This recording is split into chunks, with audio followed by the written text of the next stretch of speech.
Just give it a sec. All right. Facebook should be online now. There it is.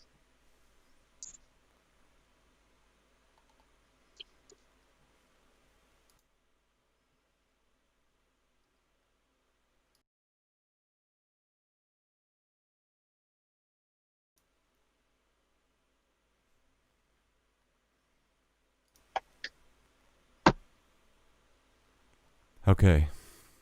They're both... Let me check YouTube.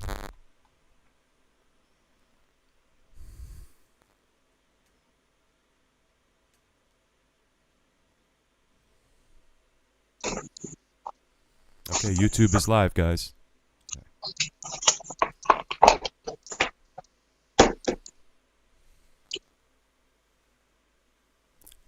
I'll try to see what I can fix on a break with that static.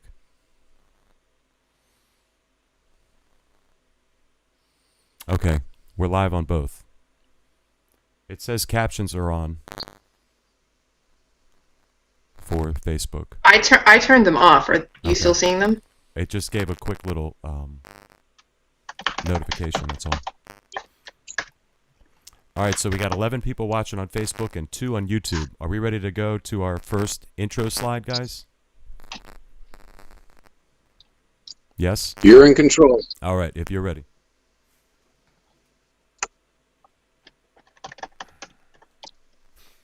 Lee, you good? Yeah. All right, here we go. Tell me if you hear audio. Somebody. We hear it. Great.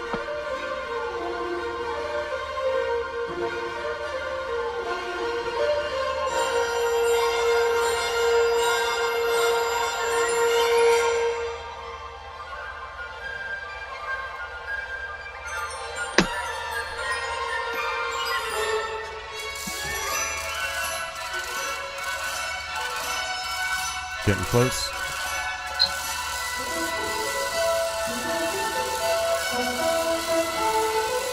Here we go. Welcome, everybody. Thank you so much for your patience. We've had a little bit of technical glitches getting launched on both platforms, and I might have a little bit of static in my speaking voice, but we'll work to get it fixed as we get into it. My name's Glenn Quater. I'm the music director and conductor of Piedmont Symphony, and it's great to be back after a few weeks off.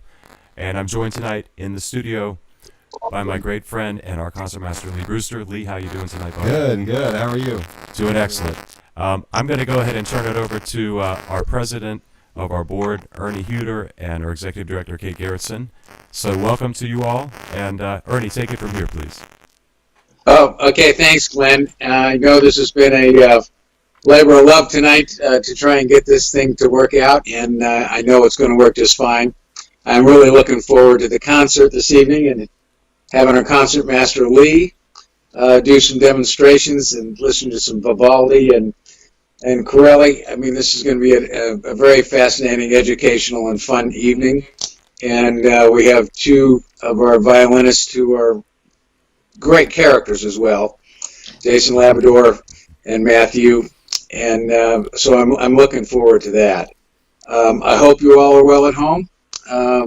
We haven't been on a 2-week break. It looks like we're coming out of the woods.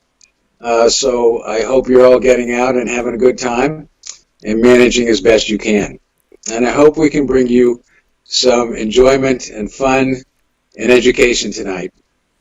As a little commercial break, because we have a program that people haven't been able to share because of our canceled concerts. So I'm going to give a little plug to the Animal Medical Center of Warrington. We all need to get our dogs groomed and taken care of, so it's a good time to get out and do that. And Doctors Reifman and Bartlett are great supporters of the PSO and musicians themselves. If you need to buy a house, go to Ann Hall. The market's hot. The market's very hot for residential real estate. And we have to support our local restaurants. And Field and Main is up in Marshall, and they do a great job. They're doing carry-out, and I think we've opened up for sit-down now, so please patronize these friends of ours who support us over the years. So anyway, enjoy the evening. Thank you for being here. And Glenn, thank you. And Kate, take it away. Thanks, Ernie. Thank you, Ernie. Thank you, everyone, for tuning in tonight and bearing with us as we had a few technical issues, but we are off and running now and very excited to bring you some more wonderful PSO music. And I just wanted to say that these times are very challenging for all of us, but in particular performing arts organizations. But we are very lucky to be in the town that we are in. The area of Warrenton, Fauquier County, our surrounding Upperville, Middleburg, all of these areas are so unique in the dedication that our patrons and our supporters have for this organization. So we are very lucky to be located where we are, right in the heart of the Piedmont, with so many wonderful businesses and people who support us. And that is what's going to help all of us get through this. So please patronize our advertisers and continue to tune in to our shows and show your support that way. And together we will come out of this strong. That's so true. Thank you so much. Thank you, Kate. Thank you. So we have a very interesting show tonight, and we've got our special guests also, Matt and Jason from our front row of our violins. Right. And the first thing that we want to talk about is early violin. That's right. Right? That's Early right. violin. It's an instrument that has kind of been the fearless leader of the orchestra for so many hundreds of years, and we play all sorts of different types of styles and genres of music that people don't know about, Right. and how it progresses. So Lee, walk us into a little bit about. We're going to start basically in the Baroque era, right? Right. And Yeah. so what's the first piece that we'll hear? We'll have a little clip that we'll do, and then we'll bring in our guests. So we have the Corelli The first. Corelli, yes. Yeah.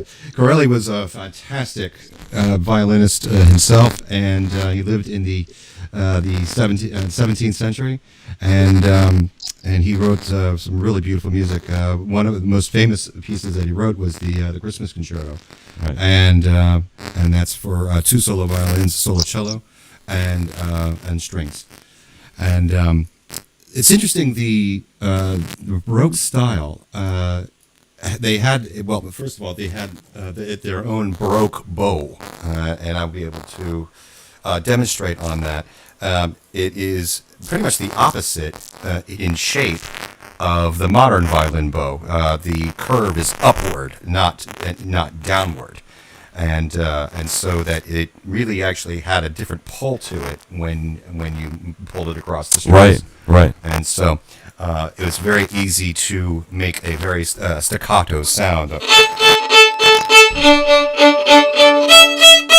And it's actually very difficult to, you have to really work at getting a nice legato sound. You actually have to push down a little bit harder than your normal French bow. So it's a different style altogether, and it's a lot of fun. Let's play again. Play a little bit more for them. I'm going to turn on your reverb channel, and let's see if we can hear that now with your violin. Go ahead. Okay, so.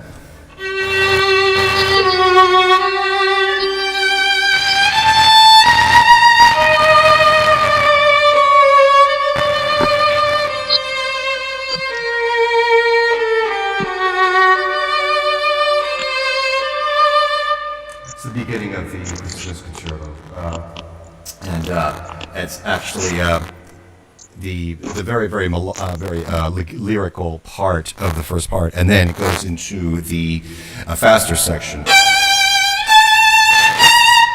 and it moves for a little bit, and then it goes back to a different slow section.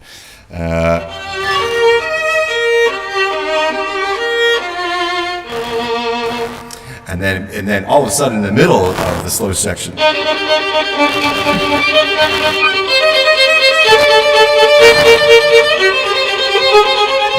okay.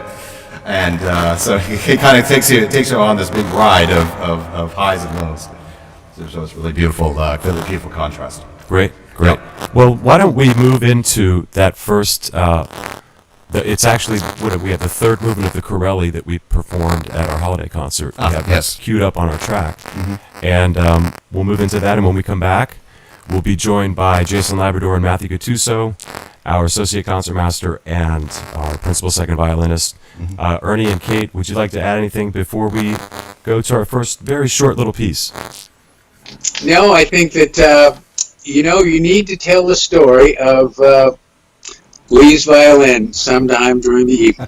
Yeah, we It's will. very fascinating how that came about and how long he waited to have that made.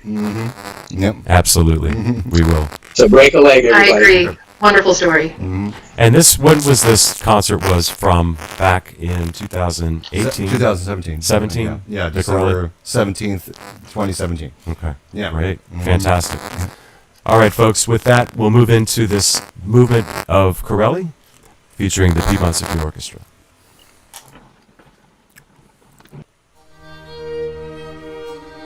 All right, guys. Let me see what I can do about that static. All right, Ernie, you're free to go. I'll bring Matt and Jason in now. Okay, see you guys. Thanks, Ernie. All right, Have bye. fun. Bye, Ernie. Bye-bye, Lee. Are you staying on the call, Kate? Yeah. Are you just bringing them in? Or Did you not want me to? No. Are you redialing or are you hanging up? I'm and you bringing them in. Okay, cool. Okay. All right.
That was our great first violins playing solo with our great principal cellist James Forey on the beautiful Corelli.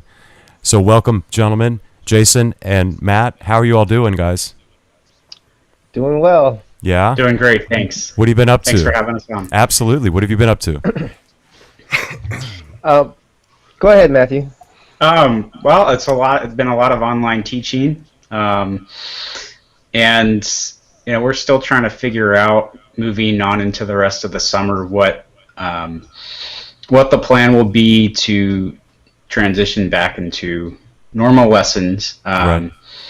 But for the most part, that's been going okay, and it's great that we're able to continue the musical journey, because it really does impact, if you have time away from the instrument, it does limit your progress. So It's tough. But you're still doing a lot of online teaching, aren't you? yeah. So most of my students are able to continue that way. Great. So that's great. Yeah. And a lot of people didn't really lose a step in that regard, but our live performing days have been really tough. Yeah, it's definitely. It feels so long ago since the last time we were able to, perform in Right. public, and Right. that's something that I miss for sure. So Right. Absolutely. So, Jason, what about you, my friend? I know you've been busy creating some wonderful food. I have. I've been doing some Filipino food on the side, and Excellent. I've been delivering all the way up and down 66 and through Manassas and Centerville and up all the way up to even to DC at this point. Wow. Wow. It's been a little bit. It's been a huge task. You need to make it over to my house. I mean, for real. Yeah. You stop on by, buddy. No, we need to swing. We need to swing out the Frederick way now. For Yeah, sure. definitely. But I've also had a few in-person lessons, although we've been outside. Right. Not inside the home. We've been outside doing some lessons. Shout out to Grace. How you doing, Grace? And so, yeah, we just keeping busy with that, and also keeping busy with the garden. Yes, Tons I of see. gardening. Tons of gardening. Yeah. That's fantastic. That's great. Well, thank you for feeding the world, Jason. For real. Yes. Thank you. No, it's great. It's great. So, I want to talk a little bit about, after we talk about this next group of pieces and segments of this music, about how we're going to be coming back with PSO performances starting in the fall, and what we're doing to make it as close to live for as many of you as possible. And it will be live for some of you, but we're definitely working hard on putting that together. So we're excited to talk about that later. It's not all over, believe me.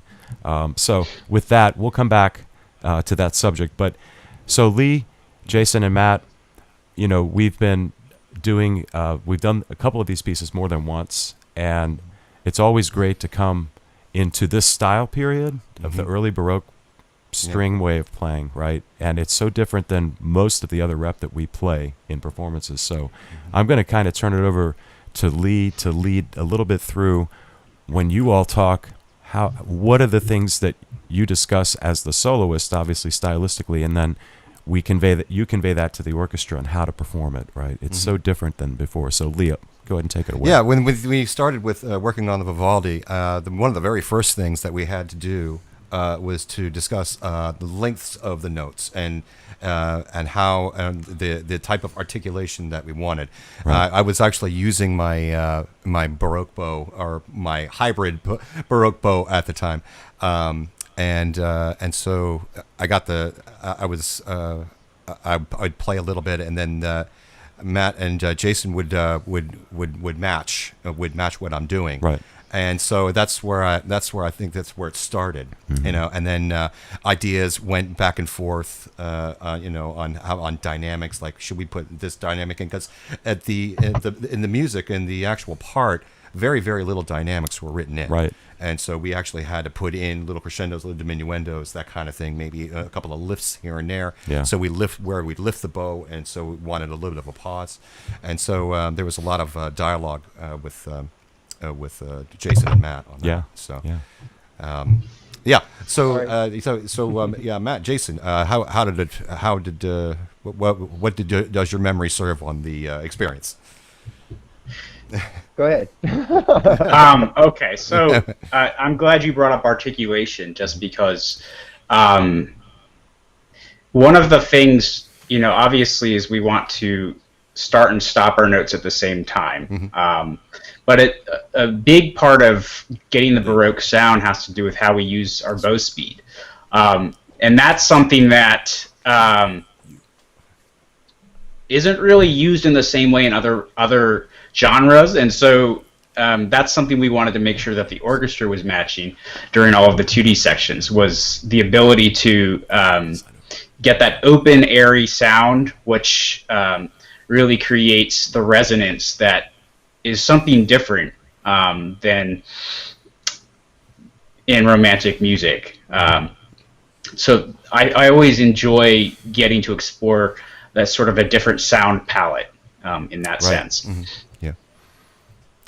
Yeah. With the Yeah, Baroque I mean, it bow. was a, Yeah. Go ahead. Go ahead, Jason. right. Yeah. It was a lot of fun to have the dialogue between the three of us and actually be able to pass off the parts that way. And like Lee mentioned before, with articulation and also with dynamics, a lot of that stuff wasn't in there at all. Particularly even just the piano and the forte sections, where we would do it Right. soft one time and do it loud the second time, or something, or vice versa. Yeah. A lot of those things were not in there. So I mean, it was nice to have that dialogue and to be able to do that with all three of us. Definitely. Well, and the orchestra had to match those same articulations as well. So the challenge was to convey that from the soloist to the orchestra and have that conversation continuing on like that with those matched, so that the feel was uninterrupted, so that you had the same kind of consistency over all the players. Yeah. Right. And Kate, that was a cool experience for you because you got to sit concertmaster for that one also. I did. That was quite a challenge. Oh yeah. Yeah. It was indeed an honor, but definitely a challenge. And so sometimes it's a lot easier to sit in the section and take your cues from the leadership. But Right. it was definitely a fun experience for sure. Oh yeah. Absolutely. Yeah. Well, it's really nice because the group sounds like a whole different group when we do this style of music. And this Vivaldi, we played it, I guess it was our third episode out of, 8 or 9 when we started the live streams. We played this just last December, this piece. Yeah. But it was such a neat piece for 3 violins, solo violins. And it really embodies all of these stylistic things that you all are talking about, right, in one tight little piece. And what we've done is pulled together 3 between 1 and 1.5 minute clips of each movement. So what I thought we would do is talk a little bit about the first movement and then play the clip and then do the same for the next 2 movements, and give everybody a little more insight piece by piece on what it is. And I think that'll be very interesting for our listeners. So the first movement was a great movement. It's high energy, this music. Even the slow stuff is high energy because all of the subdivisions happening inside, and one of my favorite slow movements of all time, for sure. But talk to us a little bit about what it was like, not only setting the tone as the accompaniment or in the first opening of the movement, but then when you break apart as soloists, right? There's a difference, and you continue that style. And the orchestra really follows you throughout, right? Yeah. It's really cool. The best way I can describe it is when you ride a bicycle for the very first time. You just lift your feet up and you push forward, and it's almost like the balance is right there, and, Right. and then you just continue on. Yeah. You just put your feet on the pedals and you just keep going. Right. And that's exactly how it feels like when you play a solo. It's like all of a sudden, okay, there are no training wheels, and we're riding this thing. There's no room Exactly. for error, so be careful how to turn and don't lean. Just keep your balance and just try to keep a constant speed, a constant flow. Right. But with the very first movement of the Vivaldi was again we were doing the staccato, the articulation.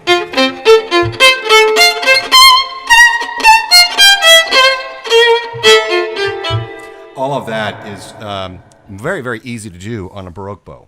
Very, very easy. But with the traditional French bow, it's something you have to work at. Okay. There's more gravity involved. Yeah, exactly. So you're actually working against it. So it was a lot of fun, having conversations back and forth. Like, well, you have it easy. You got the Baroque bow, And so Right. So I got a little bit of flack on that, but that's okay. I mean, and that's actually was a good place to start. Right. Right. And then the solo parts, when you go in, that first theme that happens, the way that it's echoed throughout each voice is signature for that kind of writing, right? Yeah. It's not a fugue, but the entrances are treated, very systematically like a fugue, and it's just such great writing, and great showcase for the instrument because Vivaldi wrote such great great he was a violin music, fantastic obviously. violinist himself. Yeah. Great So teacher, and so you can tell that, at least in my ears, not being a violinist, I think it sounds to me like a violinist wrote this music. Do you know what I mean? Oh yeah, It just absolutely. fits so Right. well. So, but for Matt and Jason, have you ever played a piece with 3 violins as soloist before like this? No, I don't It's think so. kind of Yeah. rare. He has a quadruple concerto too, which we will do eventually. But yeah, that part alone was interesting, right? Oh yeah. It's always a pleasure working with these guys, and it was a blast. Had a good time. Definitely got to do it again. Oh yeah. Yeah. Yeah, it was a lot of fun with the solo parts also too, because there was a lot of answering. Like a lot of the times, like Lee would have the first theme, and then I would answer with the same theme. Right. Or and then Matthew would kind of have his own soloistic part, and then Right. there would be a part where Matthew and I kind of went back and forth with each other. So it was nice to be able to dialogue in that sense also. But it was almost like anything you can do, I can do better in a sense. Like, Yeah. Trying to one up on each other. Yeah. it almost came across that way sometimes because of the way that it was written. But Yeah, I mean, right. not but it was a lot of fun for sure. Excellent. Yeah, I mean, it definitely has the sense of a musical conversation. Right. And it's not just one part copied and pasted. Not at all. It's designed in a way that each part feels like its own solo, and there isn't one part that really feels less than the others. It's very Not at all. balanced in that sense, and so that's really a trademark of how good of a composer Vivaldi was. Right. His ability to weave those together.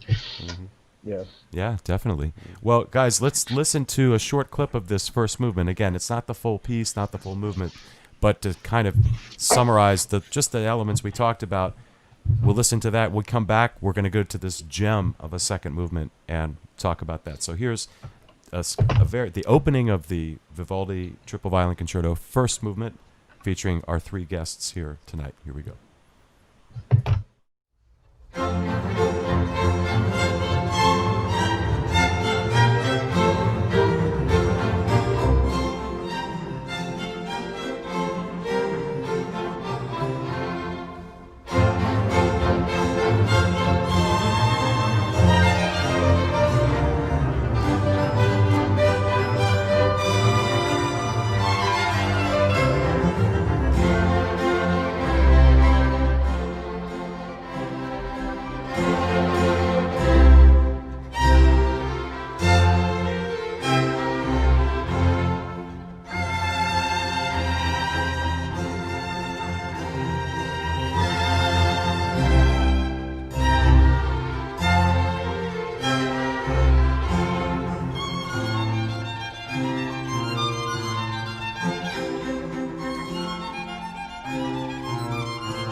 So there you have it, right?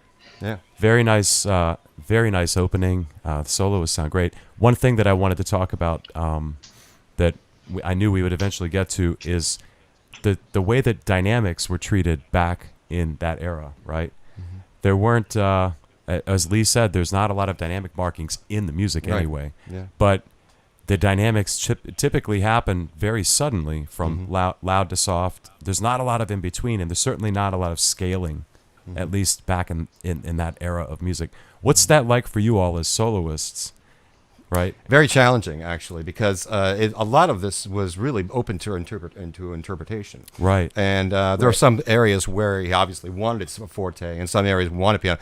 I remember several places where we were saying to ourselves, like, well, it would be nice if we could bring this down, bring his part down, and bring my part up, or vice versa. Right. You know, there was a lot of that dialogue too. Yeah. So we actually made our own changes and some of the parts because we were going over the parts together before rehearsal. Right. A couple of times, and I remember having those conversations. Yeah. With Matt and Jason. Yeah.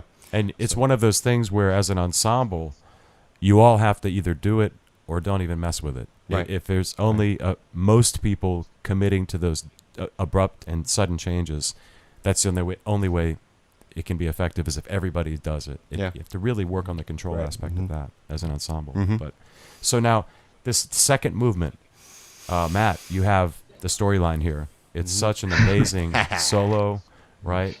Beautiful playing, and as interesting as the solo is the accompaniment as well in this particular movement. It's very special. And so, Matt, talk to us a little bit about this solo in this movement, what it was like playing this. It's just such beautiful writing. Yeah, it definitely is a big contrast, and I like what you brought up earlier, that the second movement still has this energy, but it's sort of put underneath. And there's all of this moving stuff going on underneath, like if you imagine ripples under the water. Right. Like Right. maybe the surface looks relatively still, but you've got movement going on underneath. And so it creates sort of an emotional intensity. If you just had the melody by itself with a harpsichord or something with chords underneath, they wouldn't nearly have the same effect, I think. Right. And so I just think it's really great writing how you can create counterpoint and harmony with the solo instruments in that way. Yeah. So it's fantastic, and it gives this great sense of rhythm to it as well. And it's interesting because, I mean, you don't really need the orchestra. The only other instrument playing with you is a lone cello, right? Right. And you are the accompaniment, you are the solo and everything within the three solo parts. And it's neat because the rhythmic breakdown as well, right? Lee, you had sextuplets? Sextuplets all the way through, and which was go ahead.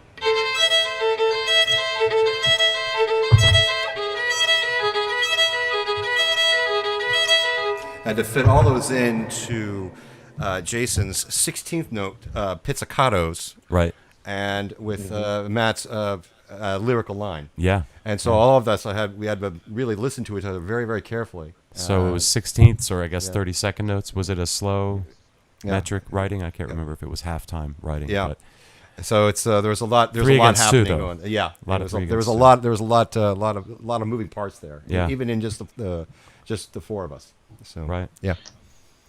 Another thing I wanted to bring up was one of the trademarks of the Baroque style is the use of ornamentation. Oh yeah. So absolutely. Trills, mordents, which is when you go above the printed note and below, and things like appoggiaturas, where you have a grace note that you start on the beat instead of before.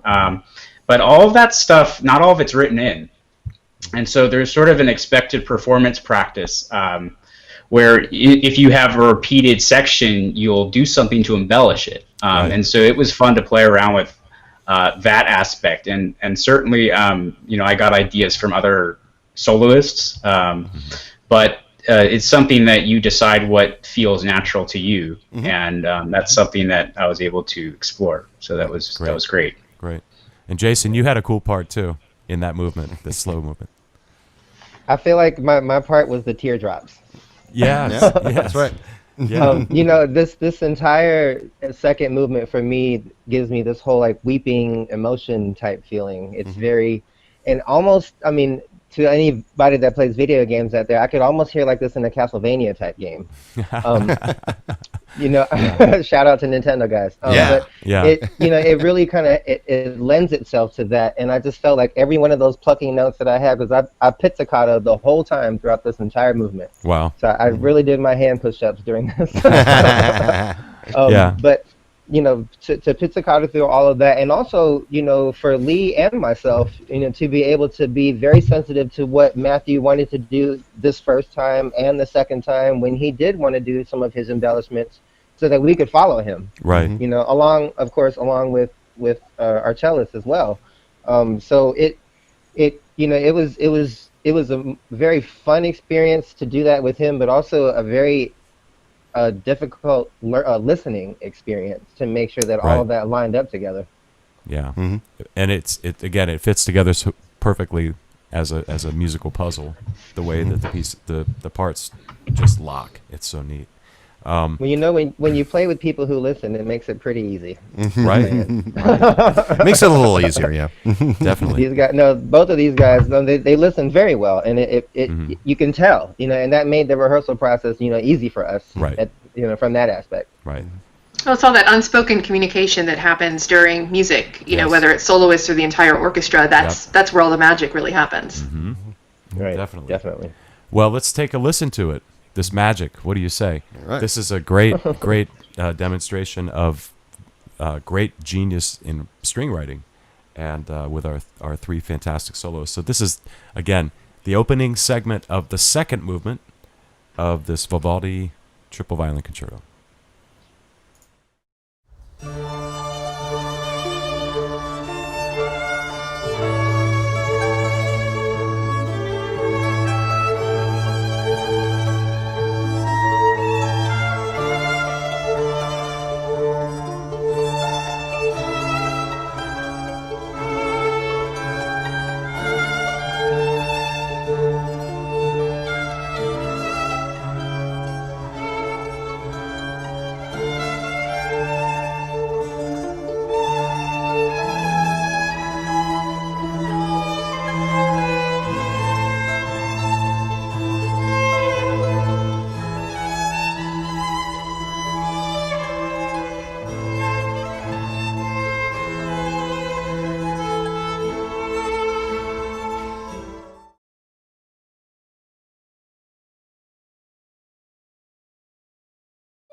All right, welcome back, everybody.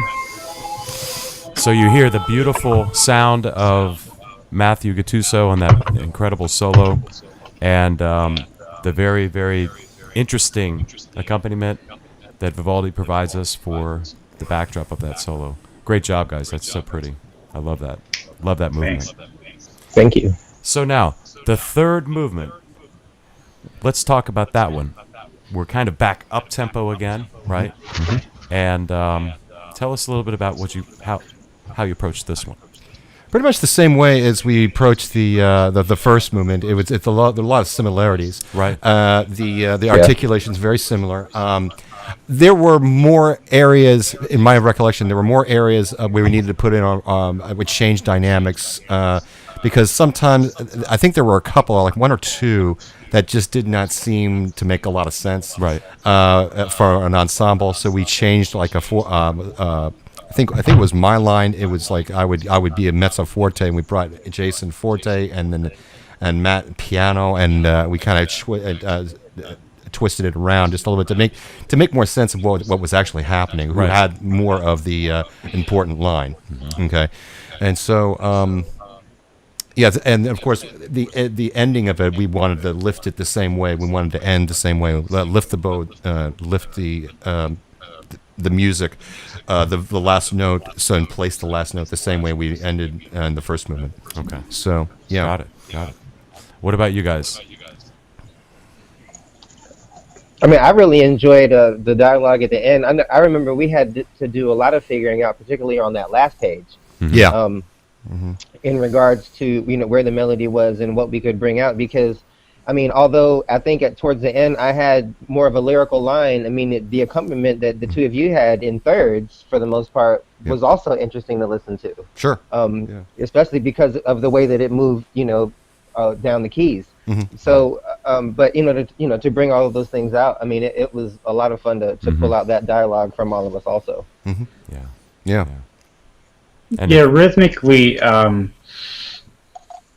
I felt like this movement had a lot more paired instruments in the solo parts, where you had two two of the violins doing something similar and one doing, and there were several instances where it was Jason and I doing more of a 16th note oscillating pattern. Right. And it was interesting to listen to, but that wasn't necessarily the most important part. And so that's what Lee was getting at. Right. Talking about having to change dynamics so that we hit the balance was appropriate. But it was a lot of fun to play. Great, great.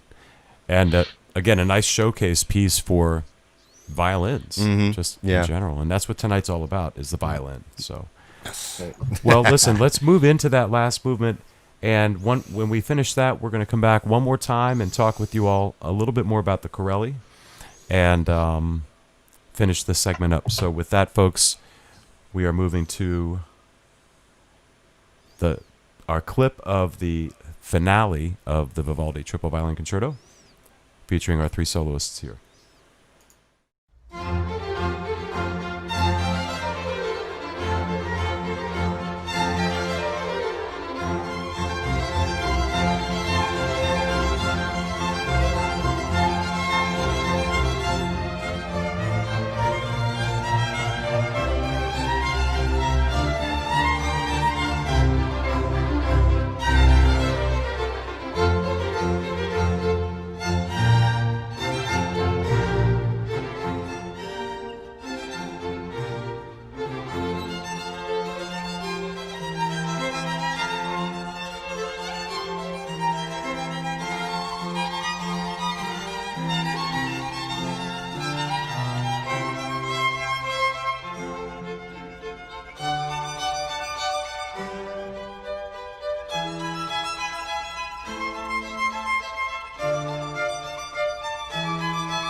All right. We are back, folks. Again, wonderful playing, such spirited playing. And again, you talk about matching. You all matched so beautifully on that performance. And the dynamics, too. You hear the control that you all have as a group, as a soloist group. Just really fantastic dynamic control. And it's so exciting live in a space with people, right? Yep. When you play something loudly and then you stop the sound, but the sound is still going in that space. That's what we're missing right now, of course. But great job, you all. Fantastic. Really, really. Thank you. Thank you. Yeah, yeah. So we do have the finale of the Corelli Christmas Concerto. This is the movement right before the Pastoral and then the Pastoral. So again, I believe a piece that's dear to all of our hearts in PSO. We do this piece quite a bit. And that ending is something just sublime. It's so special. So talk to us about this ending of this Corelli. What do you all? How does that hit you all? Because again, talking about the bow strokes being so different, and you can feel the weight and the lilt and the stress being on different parts of the beats and everything. It's just it's excellent.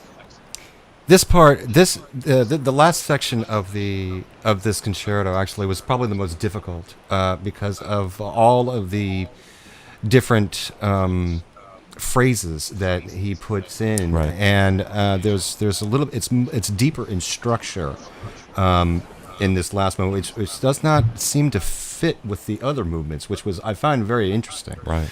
And so I remember. There were some dynamic mistakes or common practices that seemed to make sense at the time, but it doesn't really make sense with modern, instruments. Right. And so I remember going through my part and making a mezzo forte, like a pianissimo, Right. because something else in the orchestra was happening, something else was going on, and wanted to bring that part out. And so I had to go through a fine tooth comb on this one, on that lap part. I remember doing that, and it was a lot of fun. Beautiful So we had a melodies, good time. too. Oh yeah. Incredible. What about you guys? What a piece. I mean, Yeah, this Corelli is a perfect example of how we have to use bow speed to shape our notes, and because we're not using as much vibrato to create our phrases, it all has to be with the right hand, with the bow, and so it makes you think about the connection of notes differently. If you're making the notes bloom in the sense of the middle of the note is more than the ends, and that's part of what we need for the articulation style. So we have distinction, but it also creates a very open sound, and so it's really fun to play with that together as soloists, but also with the accompaniment. Right, right. And there's a lot of, by the way, I wanted to say in the intro of that last movement we played in the Vivaldi, Jason, you were talking about dialogue too. And it's great. You and Lee are just having a conversation with no words up there, back and forth, smile. We were laughing a couple of times, actually. Yeah, it was great, though, but it's like, okay, now I'm passing the ball to you. I'm like, Now wait a minute, passing what the did you ball- do? What did you just do? I'm gonna do that. I'm gonna do that differently. You know? I hope audiences pick up on that because Yeah. it's really fun when you're when you're actually doing it. And you guys were great all the dialogue was just so clear. But again, in this Corelli, it's the dialogue between the soloists and the orchestra. There's so much matching of parts, and there's a lot of unison playing together. And you never know who's in and who's out because it blends together so well. But it's almost identical in a lot of spots, right? Yeah. And somehow you have to make it different as soloists from the rest of the orchestra. Yeah. Is that a challenge for you all, do you think? Or, I mean... For these personalities, no, absolutely not. Great. It's a lot of fun. Yeah, Excellent. I mean, we play a lot of quartets together at weddings and other events, and it's just like sitting down and having a conversation with an old friend. Right. That's exactly what it was like working with these guys. It was just a lot of fun. Fantastic. One of the things that happens is you have we talk. you have the notes on the page, and that's sort of just like a framework. But when you actually sit down in person and you're playing, it's like Glenn said, it's like having a conversation. And so that's something you can't really replicate in the practice room. No, it's something that happens. That's sort of the magic of live performance. Yeah. And so hopefully that's something that we can capture. Sure. Yep. Yeah, definitely. Matthew, you mentioned the way vibrato is used in Baroque style versus how most of us in the orchestra are used to playing. And I think that was one of the big adjustments that we had to think about because we're not really used to playing this style very often. And it's not so much that you don't use vibrato at all, but that it's a different way of using that method in terms of making your sound. Can you talk about that a little bit? So really the roots of how vibrato was created is as an ornament, in the same way that a trill is. And in some ways it's sort of like a trill in that you're changing the pitch up, from the main pitch to below the pitch, back and forth, and it's just happening really fast. And so in that sense, we see vibrato not as just something that's assumed, that's always happening, but as a way to embellish, add warmth to the sound, highlight a certain harmony.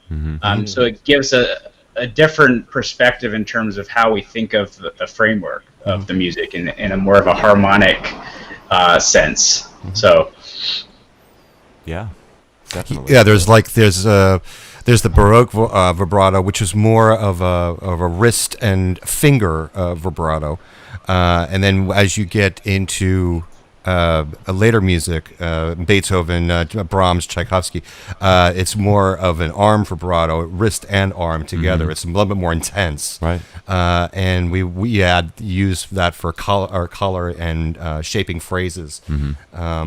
But just in a different way, and when you get into the impressionistic period, the vibratos are very fast, and it's almost like a shimmer. And so I'll be talking a little bit more about that as as the night goes on. But yeah, it's a really a fascinating endeavor to go and talk about that with playing a piece as Corelli or Vivaldi. Yeah. Yeah, or even Bach. Yeah, Definitely. Well, we're going to be seeing a lot of this music with our concerts in the next several months. right now we're planning on rolling out a series of strings concerts that feature our PSO strings until we know that we're able to incorporate wind players or soloists and so on. So stay tuned for that.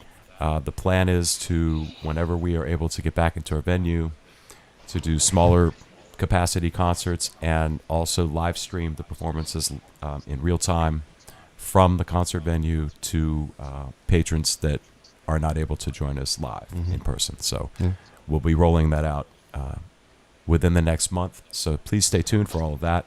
And before we go to the last segment of the Corelli, is there anything else that anybody on the screen would like to say before we go and hear this great music? Personally, I love the last movement. To me, it's exactly how peace sounds. Yes, agreed. Definitely agreed. Thank you guys so much. And when we come back, it's just going to be Lee and myself.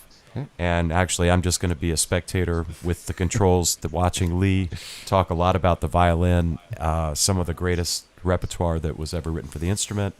And yes, thank you all guys so much for joining us tonight. And Kate and Lee and myself will be back one more time after the following segment. So please enjoy, folks, the final segment of this early violin music segment, the finale to the Christmas Concerto by Corelli. Thank you. Thank you so much.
All right, welcome back, folks. That was actually the third movement of the Corelli. I have the right clip here. Let me make sure that... I want to make sure, folks. Bear with me. I might be right back with Lee.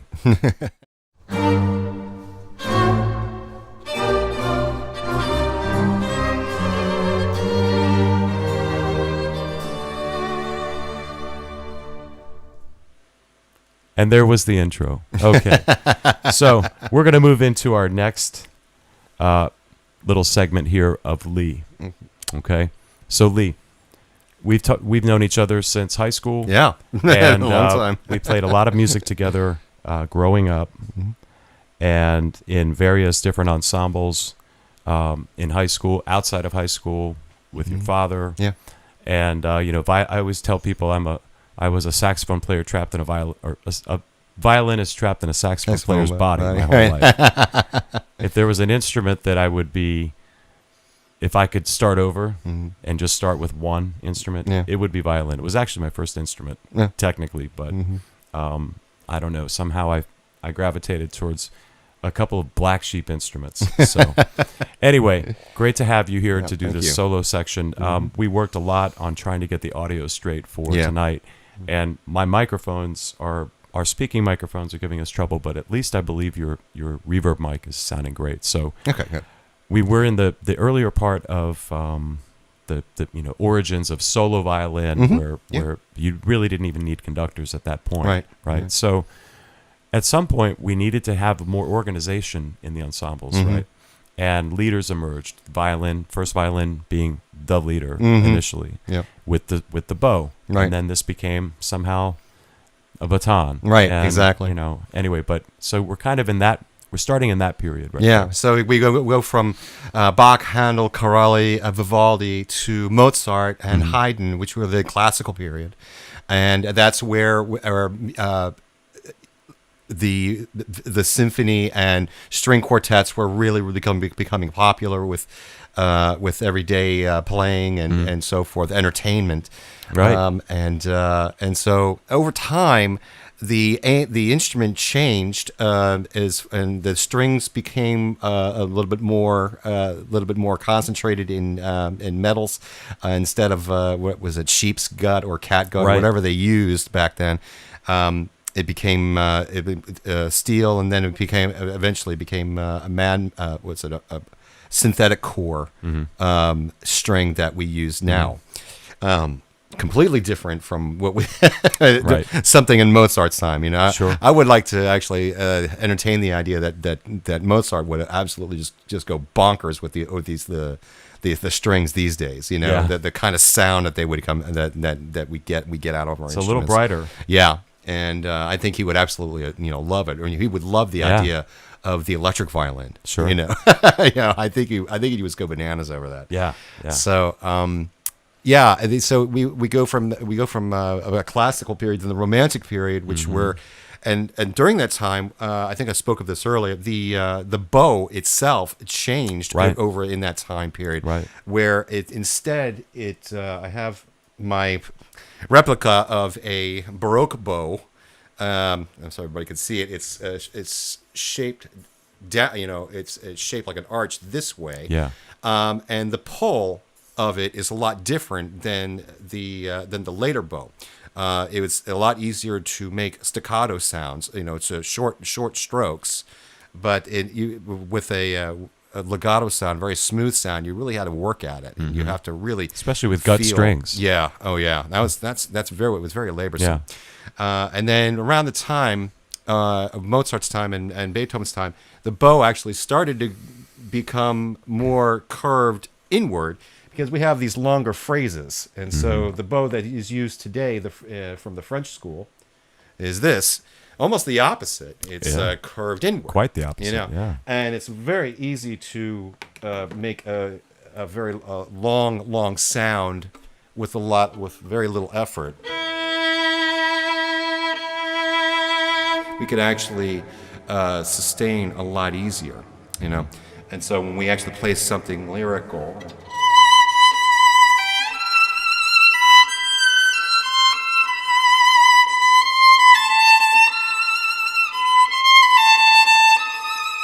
It's very, very. It's almost like it plays by itself. Yeah. We just control the actual the lengths of it. Right. But the sustaining the notes is so much easier to do it that way. And so actually, that was a clip of a little bit of the Mendelssohn Violin Concerto. It was it's a little later than Mozart, but it starts to go into the timeline of what we're talking about. And then, of course, we have the Beethoven years, which were that whole time period completely changed the symphony orchestra. Completely. And every single composer that I am aware of actually has followed what Beethoven actually did. As far as string writing. Yeah. He would start in. He would start a theme in the first violins, and the seconds would actually do it a little bit lower, and then the violas would do it a little bit lower, and then the cellos and the basses would do it a little bit lower.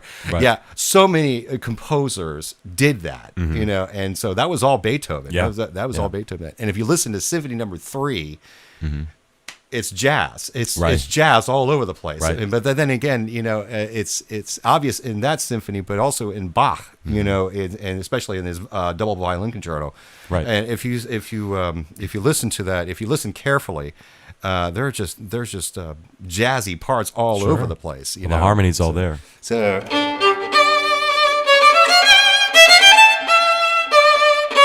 I mean, that's jazz. That's all. It's all jazz, Yeah. and it's all over the place in Right. the piece. So you were going to talk a little bit about, like, for instance, let's talk about Mozart. Yeah. Okay. So a stylistic thing like a Mozart style compared to Vivaldi, we're already starting to depart from the style of Baroque in terms of where the notes are stressed, how the cadences are stressed, and so on. Right. What can you play that would be different than, say, the Vivaldi right now? Right. A perfect example would be a Mozart concerto. Sure. It's his G major violin concerto, concerto number 3. So.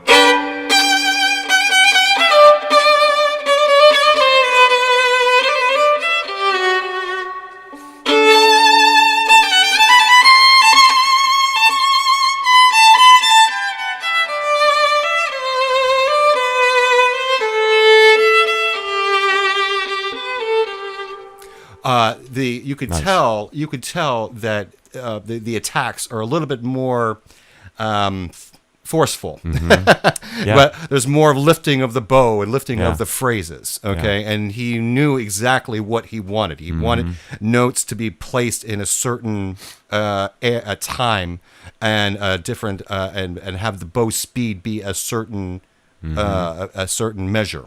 Right. Okay. Right. So yeah, those are all things that we have to think about when we play Mozart.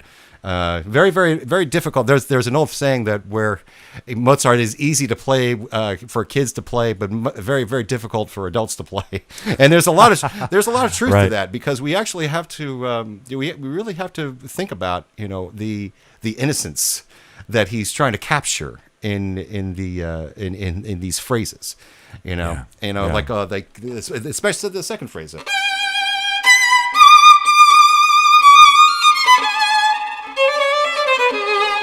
So it's almost like he's trying to keep the frisbee away from the little kids or whatever, Right, right. And he's flailing a little bit, and so you have to capture that mood. There is a that emotion. kid-like quality to his writing, of course. And so he's, in some ways, it's a very, very difficult style to pull off well. Absolutely. So, yeah, and then of course Beethoven comes along, and he's really the turning point of where early Beethoven sounds like Mozart. Mozart, yeah. And then later Beethoven, it becomes more dramatic, and the phrases become longer, Right. and- Irregular too. Yeah. Much more irregular. yeah, like again his violin concerto, the beginning of his violin concerto.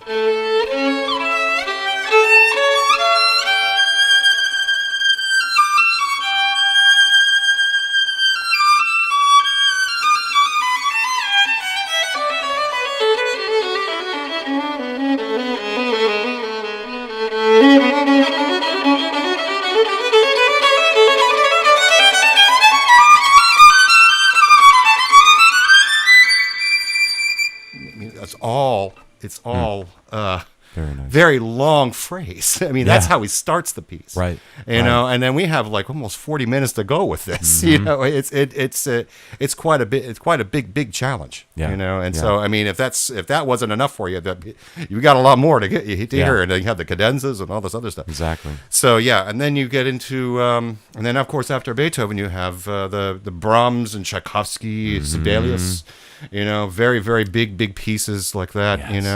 and actually, I'm probably gonna have a conversation with you. I'd like to do one of those. Oh, wonderful! Twist my arm. I would love to do. I would love to do one of those big ones with the Piedmont Symphony. If they're up for it, that would be great. I think they are. They told me. And let's hope that. So we have those very dramatic. Brahms is very, very bombarded. Probably the most violent of all concertos was the beginning of the Brahms.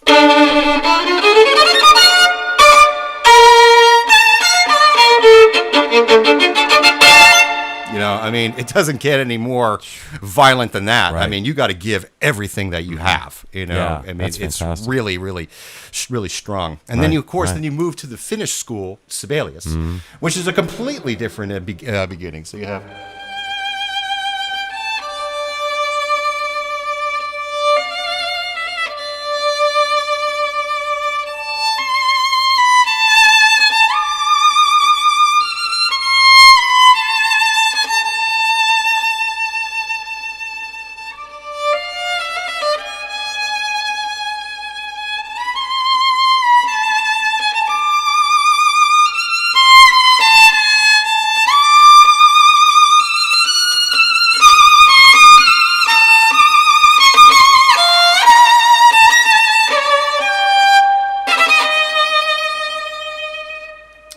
It's a really beautiful style. Yeah. But you could hear you're starting to get this imagery, of all of these composers. Right. And as the later you go, and especially in Sibelius, you get to see a lot of different colors and a lot of different. So you're starting to get a lot more imagery here. Right. And that which comes to my next point with the Debussy, the French school, Right. Debussy, Ravel, Fauré.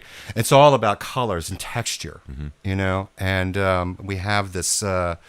We have what is the Violin Sonata as a good example. So we have.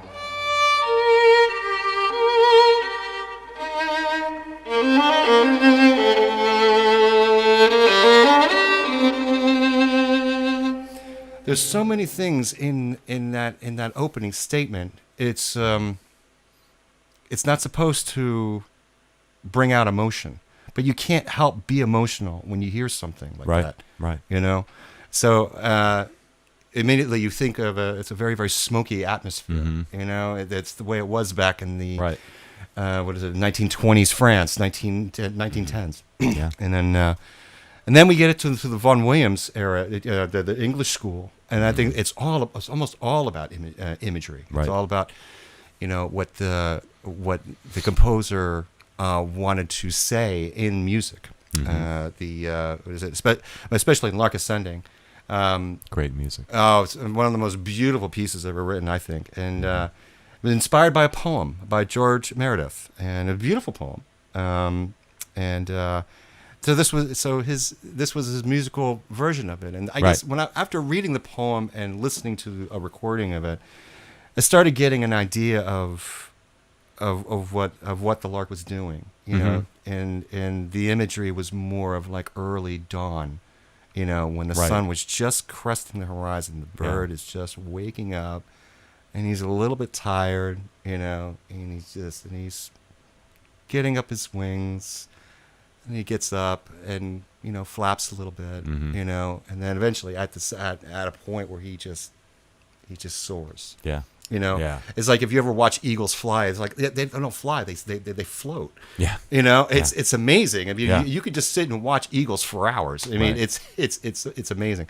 Lark is very similar, and he's looking at the trees and he's looking at water if there's a lake, and and so these are the things that I think about when I play the piece, and so it's so music evolves in many different ways, a lot of moving parts, and all of these things. So the other thing too, as we talked about, say the Vivaldi, starting with the Corellian Vivaldi, in those times there probably wasn't a conductor. No, a lot of it really was the consequence. So as the music becomes more complex through the eras, so does the need for organization of such large forces, right? By the time we hit the end of the Romantic era, an orchestra is probably a small platoon. They're huge. Yeah. And you need some sort of central coordination point, which ends up being the conductor, which was born out of the violin. Right. It's crazy. Yeah. But our role together,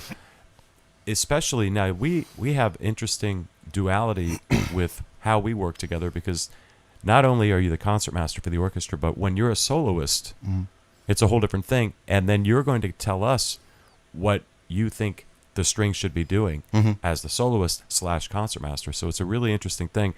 And it's different for us when we're working together with a guest soloist.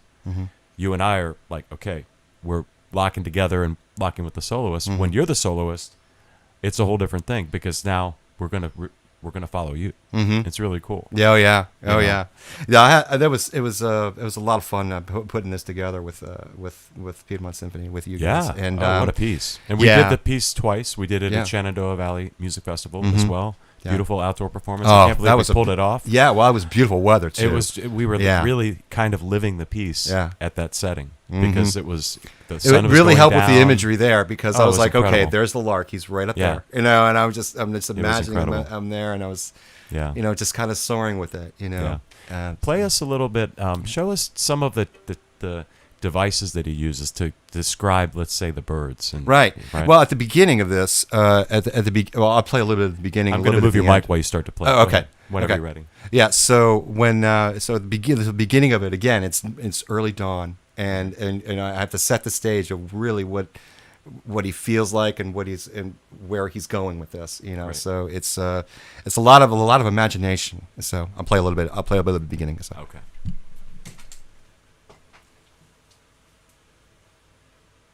Squeeze by you right here. Okay. Excuse me.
So that was the beginning of the intro.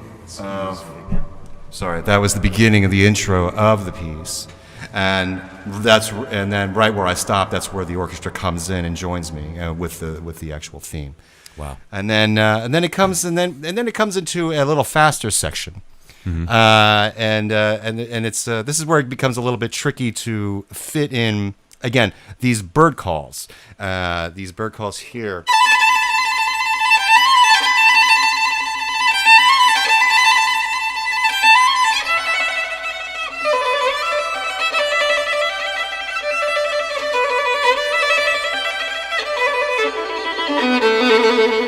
Now, some of those are actually written out, and some of them aren't. And so you have to time them just right, or it won't work. Right. So you have to be careful in your timing. You have to do the trills at a certain speed. Right. Right. Or else you'll fit a little bit too much in there, and then it'll be harder to control. Yeah. So. But that was a lot of fun, putting it together. Oh, and, gosh, yes. putting it together with orchestra and so forth. So. That the piece too. Last night we were talking when we were working in here, and rhythmically speaking, there are some transitions in this piece that are very tricky. Yeah. For the ensemble and the soloist, and it's kind of it's like these decompressing moments where things are deflating a little bit in the ends of a phrase, and one group of players is coming down in eighth notes, the other one's in like groups of threes, and groups of fives. Yeah. And it's that kind of free writing that I love about this piece, because it doesn't feel too structured. It doesn't feel too hard around the edges, right? Right. Yeah. And a bird, I mean, the imagery, like you said, it's just perfect. It really Vaughan is. Williams was also one of the greatest orchestrators Yes. that ever lived. The colors in this piece are just amazing. It is They really incredible. are. Yeah, I mean, there are of course several. Ravel was another one. Debussy was a great orchestrator. Of all these great composers, I think they lived around the same time, and of course I think they kind of influenced each other. Elgar and William Walton. Oh yeah. So the list goes on and on and on. Right. And so it's neat to read up on some of these composers' lives, and and who they were inspired by, and who do they study with, and so forth. Oh yeah, it's so cool. It's endless, really. It really is. Yeah. Well, we're fortunate tonight. We do have the video of you performing this piece that's never been performed yet for PSO. We're not going to play it just yet. We actually have a bonus track from one of our earlier broadcasts, and it kind of comes back to, I would call it a modern take on neo-Baroque, is Respighi. Yeah. Right? The Ancient Airs and Dances. Yeah. Okay. Another fantastic orchestrator. Great piece. Yes. Amazing Yeah. orchestrator, no doubt. So we have one movement from that I'd like to play for our audience, and then we'll bring Kate back one more time. We want to wrap up all of the things that we're doing with PSO. Tell everybody what to look for next on the horizon with our live streams, and then we'll play the Lark, and that'll end the program for the night. Wonderful. But this Ancient Airs and Dance movement that we're doing is the Gagliardo. Is it the? Yeah, I believe, or I think so. I believe that's the name. It's a funny name for a dance. It is. Right?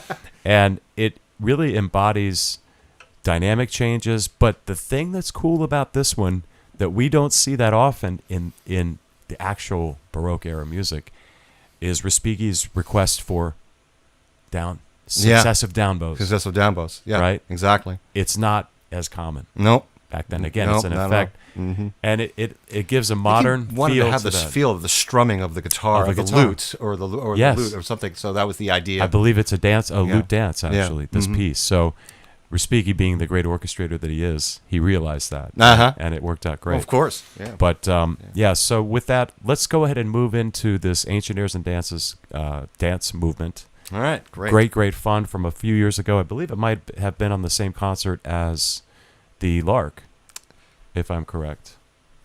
You know what? I'm not really sure. Cannot It's recall. possible. It's very possible. Yeah. If you've noticed from our broadcasts, a lot of our gems come from our December concert. You're right. Because we love to feature you all, our principal players, our concertmaster, in those concerts, because we have a lot of great repertoire to choose from for a chamber-sized orchestra. So it's really a great chance for us to show you guys off, which is great. Oh, yeah. So we're going to play this short movement of Ancient Airs, and we'll come back one more time for a last speaking segment, and we'll see you all soon. So please enjoy the Gagliardo from Ancient Airs and Dances by Respighi.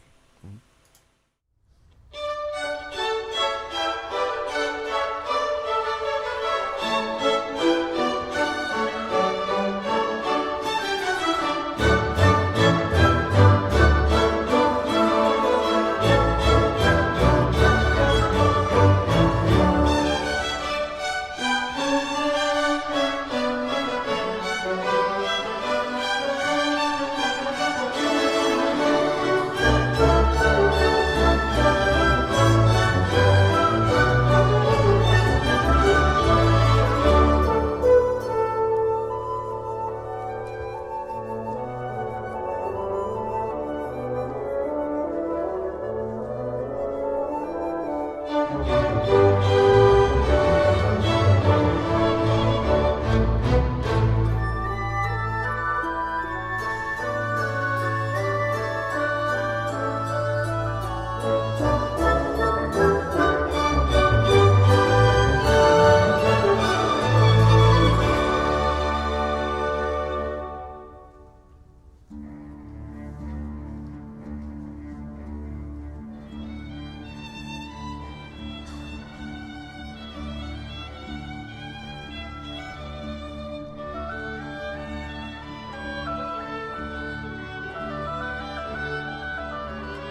All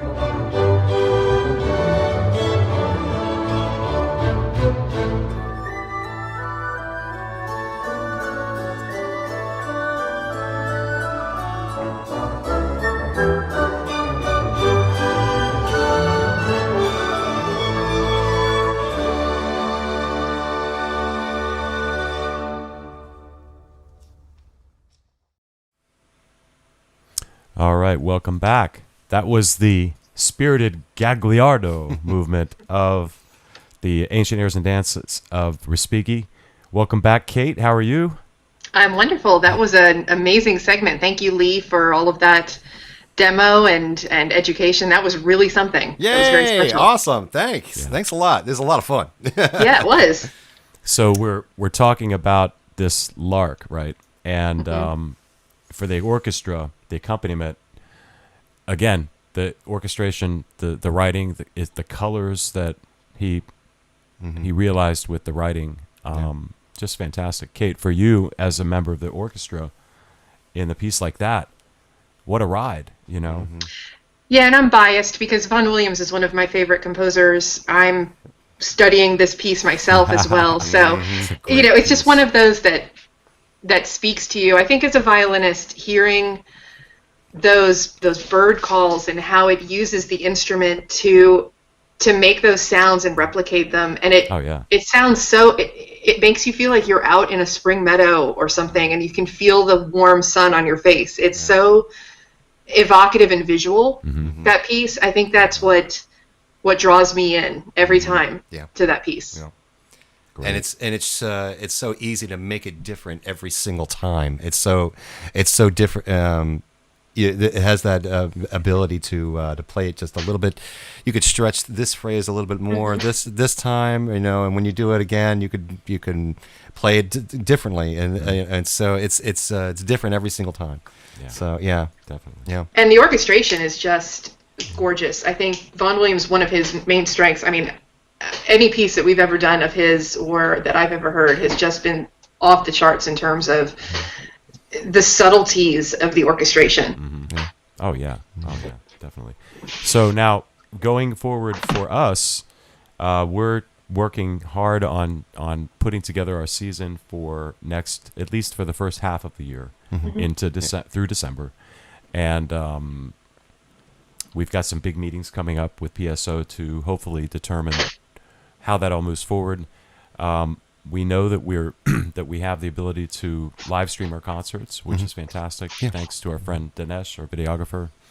And so you won't miss any of our performances. They might not be full symphony orchestra performances yet, but there's such a wealth of fantastic strings music and strings with, say, winds soloists.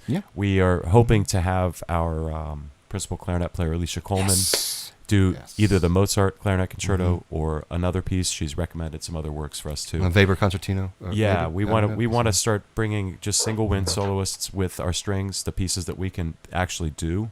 And there is no shortage of music there. There really isn't. Yeah. There's so much music, and kind of part of why we wanted to do a little bit of just the violin tonight and the strings music is because this is the flavor of what we'll be able to present for some time. Sure. But again, it's just great music. There's some great historical evolution of how the music was created and where it falls in the track of the evolution of music. Period. I want to play it again with orchestra. Oh yeah, absolutely. I want to play it a lot more times. Yeah. I love that piece. The other thing is that we wanted to let everybody know is that we're going to be going to every other week now on our live streams. This was a big jump for me, at least, in getting all of this equipment so that I could have Lee here and with our few glitches, at least have a concert sound on your violin while you're playing. Sure. We'll continue to tweak that. But again, because we've got the hard work of getting our season straight and planned and executed and released to everybody. So we'll be going every other week until the fall starts up, and then we'll stay tuned, and hopefully, we can start to get back together in larger groups. And just get back to what we do. Mm-hmm. But That's one thing I really, really missed in working with you the last couple of days. Is like I haven't played for anybody in you person. said that when you came over. Yeah, and I was just like, this Coming is such from a you, rush. I was surprised. I was like, oh my gosh, I'm playing for another person Yeah. in the same room. I Yeah. forgot what that was like, you know. And so this is quite amazing. Yeah. And just so you all know, Lee and I are probably a good 8 feet apart from each Yeah, other right now. We've got it doesn't look that big in this area, but there's definitely space between us, so we're trying to keep all Now, of this that. is definitely social distancing in this room. That's for sure. Yeah. In this room, yeah, it is, definitely. But anyway, so what else, Kate, can we tell our great viewers, our orchestra members? We've got a lot of great plans that we're trying to execute for getting out of the phase of being trapped inside and getting back out and making music again.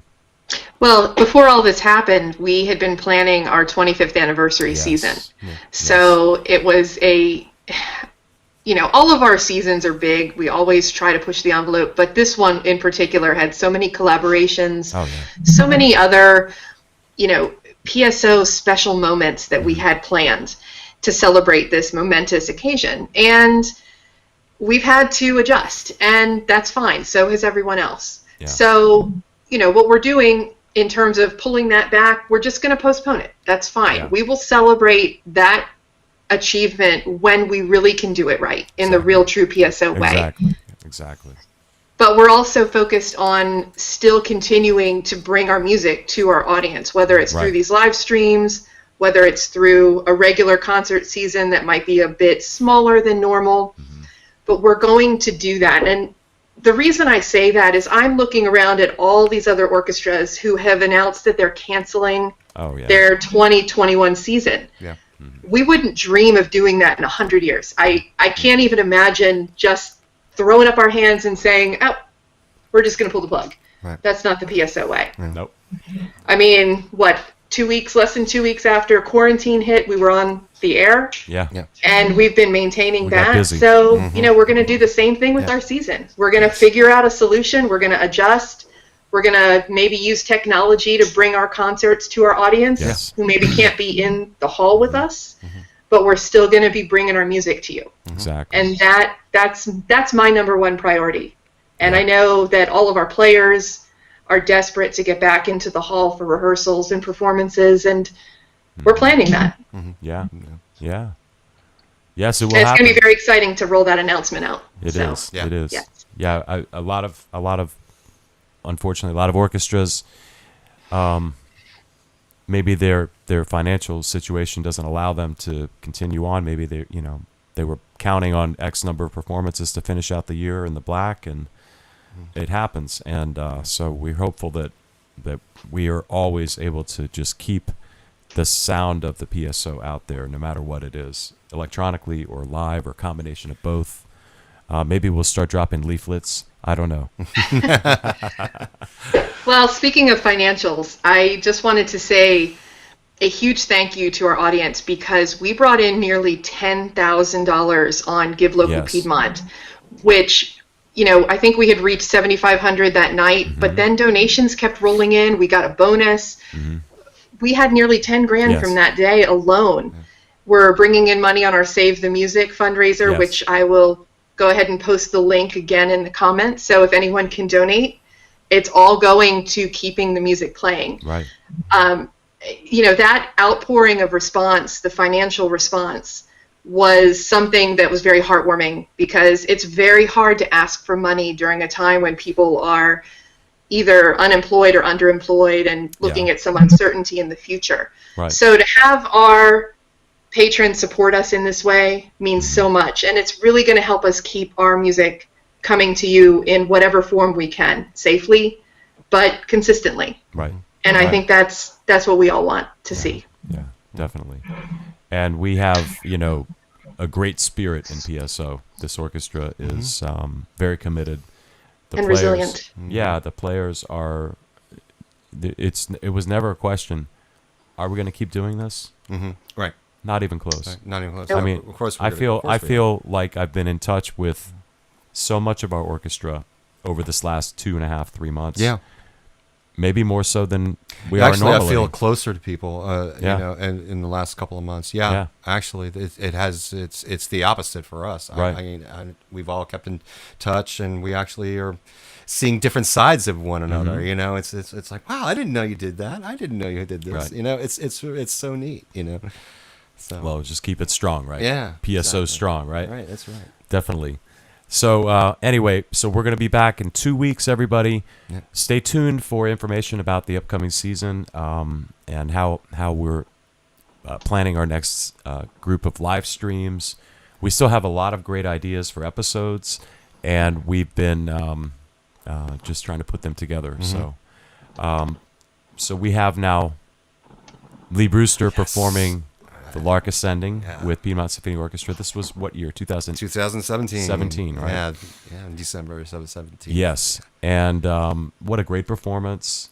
Great orchestra playing as your accompaniment, but the solo part says it all, and just very, very special music. We want to give a great, huge shout out once again to our recording engineer, Don Spalding, and to our videographer, Dinesh Matani. Dinesh, for turning it around over the weekend. We appreciate it so much. And again, this is a premiere performance no one has ever seen yet of Lee performing the Lark Ascending. With that, anything else anybody would like to say before we split the screen tonight? Glenn, thank you for having me on. Oh, yeah. It's been on great. The show. It's great to have another human being in the house. This is incredible. This is amazing. And thanks for putting together all of this, all the headaches with the hardware and all that. I'm glad it We'll worked get it out right. okay. I need 2 weeks to get it right. Kate, it's great to see you again. I haven't seen you in forever. I know, it's been a long time. So. Well, I want to thank everybody for tuning in tonight and bearing with us. We had some technical glitches, but that's all part of trying to bring this revolutionary platform to you in the safety of your home. So thank you again for staying with us. Please share this video once it's available, once we're done. And then the other thing we can do is go subscribe to our YouTube page. We How have about that? It's kind of new. It hasn't been populated by a lot of videos yet, but we are trying to grow that just like we have grown the Facebook audience over the past few years. So I will post a link to that as well. But if you can continue to share away and spread our music and our message far and wide, that's the most that we can ask from our audience right now. So thank you all for tuning in, and stay tuned for our big announcements coming up. And it's the first time that we've actually broadcast live, multicast to Facebook and YouTube at the same time. And it looks like it's held, so All right. that's a victory for us in our little studio here. All right. But anyway, yes, we're very excited to just keep moving forward. Thanks to all of our guests tonight, and thanks for everybody who watched. We apologize for the late start, but we're right on track now. So. It was well worth it, though, wasn't it? Yeah, definitely. All right, so folks, please enjoy Lee Brewster performing Lark Ascending, and we will see you all back here in 2 weeks. Good night, everybody. Good night, everybody. Good night. Thank you so Thank much you. for tuning in. Stay safe.